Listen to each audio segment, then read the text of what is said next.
Bismillahirrahmanirrahim. Assalamu alaikum dear students. I am Professor Moinul Hassan and today I am going to discuss MDCAT Test 22. This test contains MDCAT vocabulary 1 to 212 and homophones A to Z complete vocabulary. So let's start the discussion of the test. Dear students, question जो पहला इसमें है test में, ये sentence completion के questions हैं. I thought his conscience was alive. मैंने सोचा कि उसका ज़मीर जिंदा है. But it turned out. अब बट जो है वो कंट्रास्ट सिग्नल है. पीछे जो बात हुई है बट के बाद उसके कंट्रास्ट की, उसके अगेंस्ट कोई बात होगी. But it turned out that he had no qualms about morality. अब क्वाल्म्स का मीनिंग हमें चाहिए. इसको हम सिनोनिम का क्वेश्चन भी कंसिडर कर सकते हैं और ये सेंटेंस कंप्लीशन का क्वेश्चन भी कंसिडर हो सकता है. तो इसको वोकैबुलरी इन यूज का क्वेश्चन भी कह सकते हैं कि यानी एक वर्ड है और उस वर्ड के नीचे हमने सिनोनिम देखना है और वो सेंटेंस में वर्ड यूज किया गया है. तो क्वाल्म्स का मतलब होता है कंपंक्शन, जमीर की चुभन. कोई जो बंदे को सोच आती है कि यार ये बात गलत है, तो compunction is the correct answer. बाकी वर्ड क्यों नहीं है? होमोजेनेइटी. अब होमोजेनेइटी पॉजिटिव वर्ड है. अगर हम इसको बट के पीछे और बाद वाले सिनेरियो में देखें तो मैंने सोचा कि उसका कॉन्शियस अलाइव है, लेकिन उसकी तो कोई होमोजेनेइटी नहीं थी. अगर बाद में होमोजेनेइटी आना है तो पीछे फिर होमोजेनेइटी का कोई एंटोनिम होना चाहिए था. यानी कि बाद में होमोजेनेइटी है तो फिर पीछे होना चाहिए था कि डिफरेंस ऑफ समथिंग, मुख्तलिफ चीज़ें, तो बाद में फिर होमोजेनेइटी. वो नहीं है. पिक्यूलियरिटी, अगर पीछे जनरलिटी होती तो फिर बाद में पिक्यूलियरिटी ठीक हो सकता था. कमेंसमेंट स्टार्ट है, तो अगर पीछे एंड होता कोई तो बाद में कमेंसमेंट ठीक हो सकता था. तो अब यहाँ पे कंपंक्शन ठीक है, जो कि डेल्टा ऑप्शन है. नेक्स्ट सेंटेंस देखते हैं. The entire family spent the next several weeks making daily excursions to the nearby attractions. Attractions, excursions basically एक टूरिज्म से रिलेटेड वर्ड है जिसका मतलब है कि सैर और या छोटा सा ट्रिप. तो the entire family spent next several weeks making daily excursion to the nearby attractions. अगर वो कोई ट्रैवल कर रहे होते, अगर वो कोई बिजनेस टूर कर रहे होते तो फिर अट्रैक्शंस का वर्ड नहीं आना था. अट्रैक्शंस के साथ जो एक्सकर्जन्स का वर्ड रेलेवेंट है. अब इसका हमने सिनोनिम देखना है. एक्सपेडिशंस यानी वॉयजेस या एक्सकर्जन्स, इसका मीनिंग है. डेट्रीमेंट्स नहीं हो सकता. डेट्रीमेंट का मतलब नुकसान होता है, तो यहाँ नुकसान का कोई रेलेवेंस नहीं है. सर्वेलेंस, जासूसी, अट्रैक्टिव साइट्स की या अट्रैक्शंस की या सीनिक साइट्स की कोई जासूसी नहीं करता. और उसके बाद रिट्रीवल्स है. रिट्रीवल का मतलब किसी चीज को वापस लेके आना, तो वापस किस चीज को लेके आना था, तो इसलिए ये सिर्फ अल्फा ही रेलेवेंट है. नेक्स्ट क्वेश्चन को देखते हैं. The dinghy sailed smoothly across the lake. अब अक्रॉस द लेक जो चीज स्मूथली सेल करेगी वो या बोट होगी या डिंगी होगी या शिप होगी. तो इनमें से डिंगी ने सेल किया है. अब वो जाहिर है कि डिंगी क्या करेगी? सेल करेगी. और प्रोपेल्ड का वाटर बॉडी से कोई ताल्लुक नहीं है. प्रोपेल तो आगे की तरफ मूव करना है फोर्स के साथ, तो ये तो किसी मिसाइल के लिए भी हो सकता है, किसी जो है तोप के गोले के लिए हो सकता है, किसी के लिए भी हो सकता है. तो पर्टिकुलरली आगे क्रॉस द लेक है, तो इस वजह से प्रोपेल्ड इतना रेलेवेंट नहीं है जितना नेविगेटेड रेलेवेंट होगा, यानी सेल्ड रेलेवेंट होगा. और सेल्ड का सिनोनिम प्रोपेल्ड नहीं होता बल्कि नेविगेट होता है. चार्ली आंसर है. फ्लू भी सेल का सिनोनिम नहीं है और पफ्ड भी नहीं है, क्योंकि पफ का मतलब होता है मुंह से हवा निकालना और गैस्प करना और सांस लेना जोर से, वो भी रेलेवेंट नहीं है. सेल्ड का नेविगेटेड चार्ली आंसर है. नेक्स्ट अब जो क्वेश्चंस हैं वो भी इसी तरह के सेंटेंस कंप्लीशन के क्वेश्चंस हैं, लेकिन ये एक्चुअल सेंटेंस कंप्लीशन यही है जो नेक्स्ट क्वेश्चंस आ रहे हैं, क्योंकि इनमें ब्लैंक है. ऊपर वाले क्वेश्चंस में तो वर्ड मौजूद था और उसका सिनोनिम ढूंढना था. तो इनको देखते हैं. A successful worker knows the art of maintaining coordination and. आपको पहले बताया जा चुका है जो सेंटेंस कंप्लीशन के लेक्चर जो शुरू में लेक्चर हुआ था और पहला जो टेस्ट हुआ था उसमें ये बात हमने बताई थी कि आपने एंड से पहले वाले वर्ड के बाद अगर ब्लैंक है तो फिर वो पहले वाले वर्ड जैसा ही वर्ड होगा, क्योंकि एंड जो है वो दो सिमिलर वर्ड्स को जोड़ता है. और अगर एंड के बाद वर्ड मौजूद है और उससे पहले ब्लैंक है तो फिर भी वो बाद वाले वर्ड के जैसा वर्ड होगा, क्योंकि एंड दो एक जैसे वर्ड्स को जोड़ता है। तो यहाँ पे कोऑर्डिनेशन एंड एमिटी होगा, दोनों पॉजिटिव वर्ड्स हैं। एमिटी का भी मतलब पॉजिटिव फीलिंग और कोऑर्डिनेशन भी पॉजिटिव बिहेवियर। एनमिटी नहीं होगा क्योंकि एनमिटी दुश्मनी होती है। इनॉमिटी भी नहीं होगा, इनॉमिटी का मतलब बहुत ज्यादा होना, तो यहाँ कम या ज्यादा होने की बात नहीं है। कोऑर्डिनेशन की कोई रिलेशन कम या ज्यादा होने के साथ नहीं है। और उसके बाद एनोनिमिटी, किसी बंदे ने अपनी पर्सनालिटी को छुपाना है या अपनी आइडेंटिटी को छुपाना है, उसको एनोनिमिटी कहते हैं। तो इसका भी कोई रिलेशन यहाँ पे नहीं है। और कोऑर्डिनेशन के दौरान कोई एनोनिमिटी नहीं रखी जाती। तो नेक्स्ट क्वेश्चन को देखते हैं।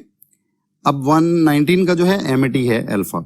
और नेक्स्ट क्वेश्चन देखते हैं। The comic titbits of my friend energized the dash aura of the gathering into joviality. Energize करके जोवियलिटी में उसको ले गए हैं। जोवियलिटी का मतलब पॉजिटिव फीलिंग होता है, जोवियलिटी का मतलब हंसमुख होना होता है। तो इसलिए एनर्जाइज उन्होंने किया है। तो किस किस्म का वो ऑरा था जिसको कि वो उन्होंने जोवियल कर दिया है? तो सर्टनली कोई उदासी का ऑरा होगा। तो उदासी के लिए फ्यूनरियल का वर्ड यहाँ पे ठीक है, चार्ली आंसर है।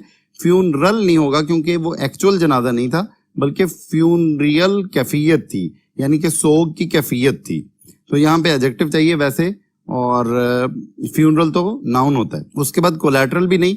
कोलैटरल एक दूसरे के साथ मुताबिकत खाता हुआ और वापस आता हुआ रिस्पॉन्सिव, तो ये भी आंसर नहीं है। और यूनिलैटरल, वन साइडेड, ये लैटरल वाले दोनों वर्ड्स यहाँ पे रिलेट नहीं कर रहे। नेक्स्ट क्वेश्चन को देखते हैं। Dear students, alarms were heard just before the dash depot started resounding with explosions. किस किस्म का वो डिपो होगा कि जिसमें धमाके होना शुरू हो गए? ऑर्डिनेंस। अब ये जरा ज़हन में रखिएगा क्योंकि आप पेयर द वर्ड्स में भी ये पढ़ चुके होंगे अपनी क्लास में कि ऑर्डिनेंस और ऑर्डिनेंस में क्या फर्क है। ऑर्डिनेंस असले को कहते हैं और ऑर्डिनेंस किसी हुक्म को कहते हैं। तो यहाँ पे ऑर्डिनेंस डिपो है जिसमें के धमाके होना शुरू हो गए। ऑर्डिनेंस बीटा नहीं है।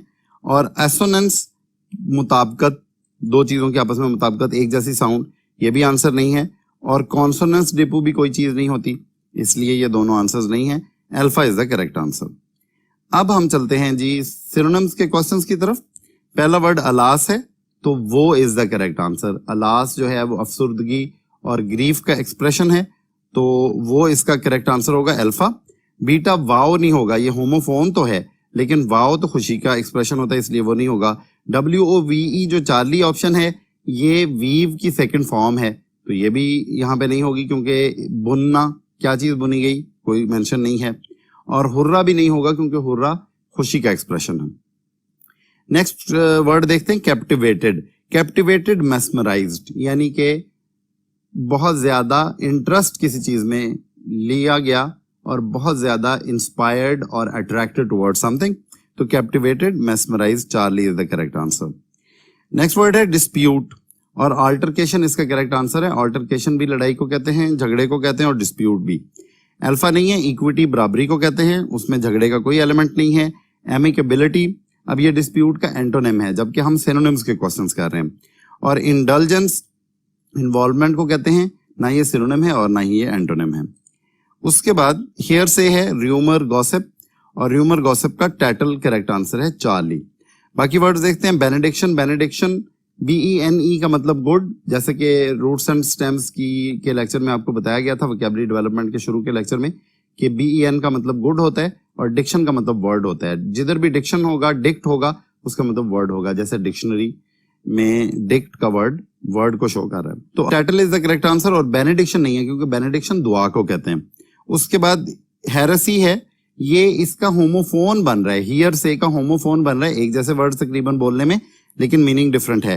हेरेसी का मतलब गुस्ताखी या कुफर, इस तरह का मीनिंग है, और ये आंसर नहीं है यहाँ पे। और रैटल जो होता है वो किसी भी ऊंची आवाज को कहते हैं, और ये जबकि अफवाह से रिलेट नहीं कर रहा। तो हियर से और टैटल, ये दोनों एक दूसरे के सिनोनिम्स हैं। नेक्स्ट वर्ड जुबिलेंट है, और जुबिलेंट का एक्सल्टेंट सिनोनिम है। जुबिलेंट बहुत खुश और एक्सल्टेंट भी बहुत खुश। बीटा नहीं है। रिजल्टेंट, ये होमोफोन जरूर है लेकिन ये रिलेट नहीं कर रहा। रिजल्टेंट रिजल्ट के तौर पे पैदा होने वाली कोई चीज।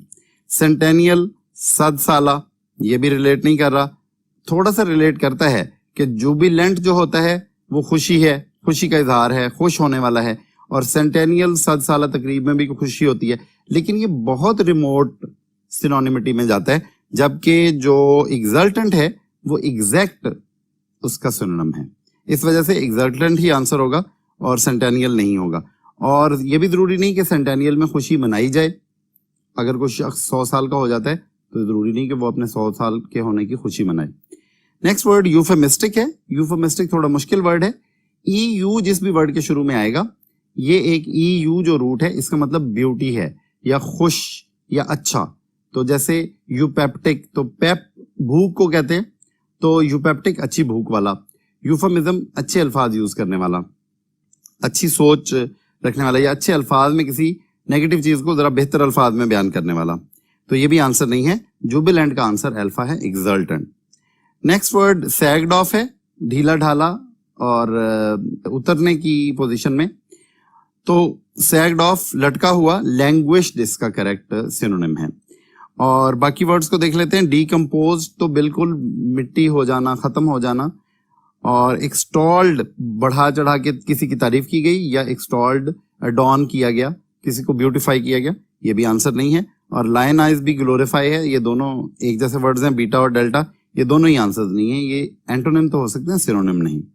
नेक्स्ट वर्ड, लास्ट वर्ड जो सिनोनिम का है वो जेस्ट है, और इसका सिनोनिम गस्टो है। दोनों का मतलब जोशो जज्बा है। डियर स्टूडेंट्स, नेक्स्ट अब क्वेश्चन शुरू हो रहे हैं एंटोनिम्स के। एंटोनिम्स में पहला जो वर्ड है वो ग्लिसनिंग है, जिसका मतलब चमकदार होता है, और मर्की इसका एंटोनिम है, जिसका मतलब है ग्लूमी, गैर चमकदार और डल।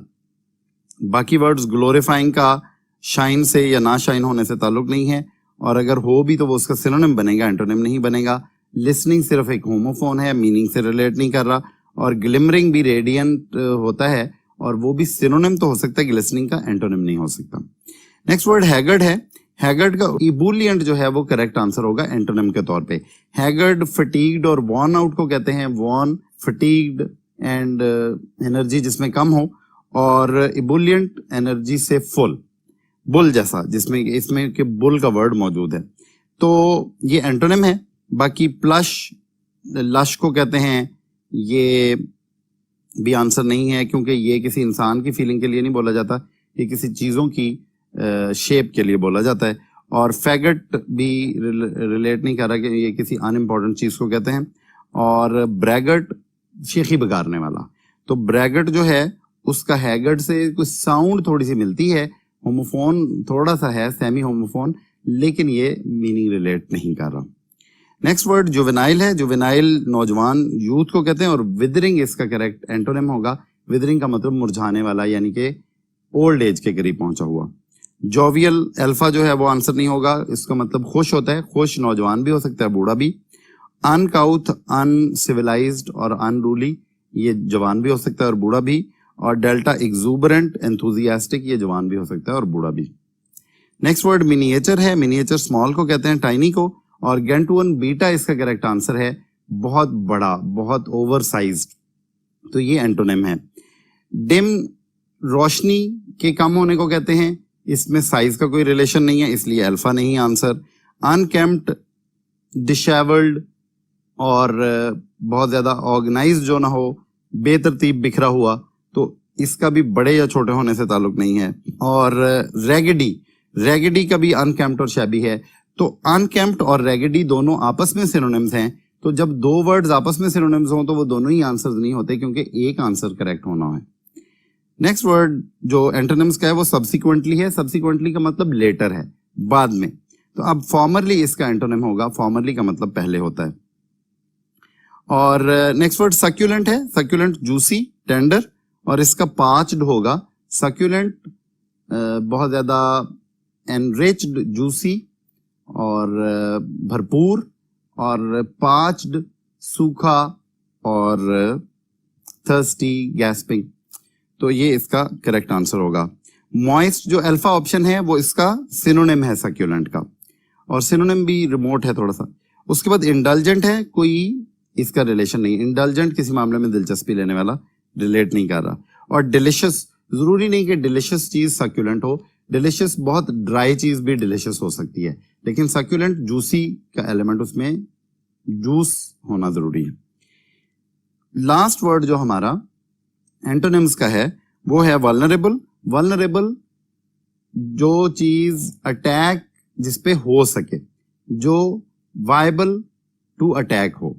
तो अब हम देखते हैं कि इसका एंटोनिम क्या है, इम्पर्वियस, जिसको कि इतना फोर्टिफाइड कर दिया गया हो कि वो उसके ऊपर किसी हमले का असर ना हो सके, दैट इज इम्पर्वियस। बाकी ऑप्शंस को देख लेते हैं। प्रोपोज्ड का कोई रिलेशन ताकतवर या कमजोर होने, हमले के लिए स्ट्रांग होने या हमले के लिए वीक होने से नहीं है। और डिफेंसलेस वल्नरेबल का सिनोनिम है, जबकि हमें हर कदम पे ये याद रखना है कि हम एंटोनिम्स के क्वेश्चंस कर रहे हैं। और एक्सपोज्ड भी वल्नरेबल का सिनोनिम है, तो एक ही एंटोनिम है इम्पर्वियस। तो डियर स्टूडेंट्स, ये एमडी कैट का टेस्ट नंबर 22 था, जिसमें कि हमने MD CAT UHS vocabulary words 1 to 212 को डिस्कस किया, और होमोफोन्स यानी 1 to 212 से रिलेटेड क्वेश्चंस जो आए थे आपके टेस्ट 22 में उनको डिस्कस किया, और homophones A letter to G letter को से रिलेटेड क्वेश्चंस को हमने डिस्कस किया और उनको आपके सामने उनकी एक्सप्लेनेशन पेश की। Thank you very much. Allah Hafiz.